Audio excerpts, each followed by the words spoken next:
already. Bill Gates has just said that Khan Academy is his favorite teaching project he's ever seen.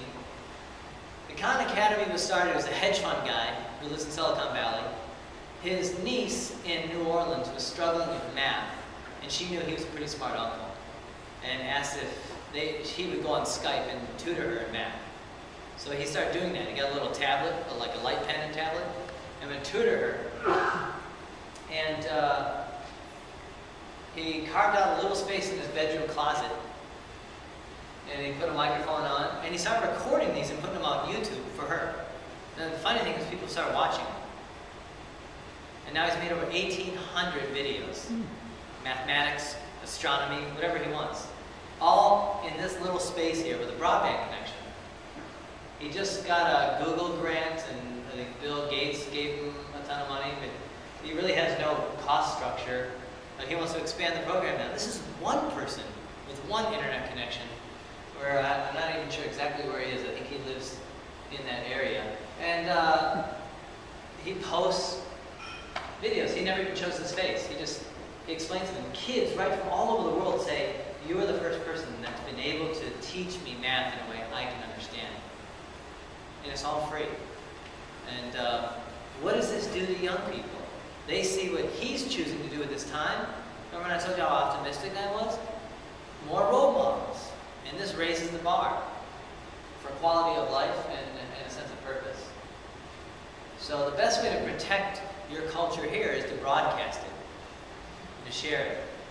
And those of you that are a little more tech savvy, you can use things to capture the stories. Every place has a story. All the companies that were ever founded here, any celebrity that was ever here. You can actually now market on these spots now. They've got these mapping apps on here. Like in London, it's a blast because you can't walk 10 feet without somebody having gotten their head chopped off in the last 400 years, or, But imagine every book you ever loved. Imagine every painting you ever admired. And your phone tells you, hey, see that field over there?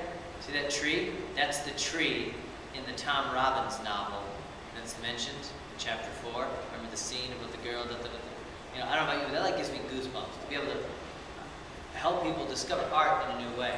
So it's not really about the technology. These new phones, there's hardly any buttons on them. You touch them with your fingers. The new Xbox, there's no controller. It has 2 cameras on the front of the TV. You just move your hands. We actually might get some exercise with all this technology. The technology is becoming more physical, more human, and less technical. This is the book I mentioned. It's a really great book. It just came out, so you'll be hot off the presses. He's a writer for the New York Times, and it's called I Live in the Future, and Here's How It Works. And it's written really well because he's a writer, but he breaks down and explains a lot of these things I'm talking about, but stitches them together in a really nice narrative that I think will probably generate a lot of ideas for you. And that concludes my talk.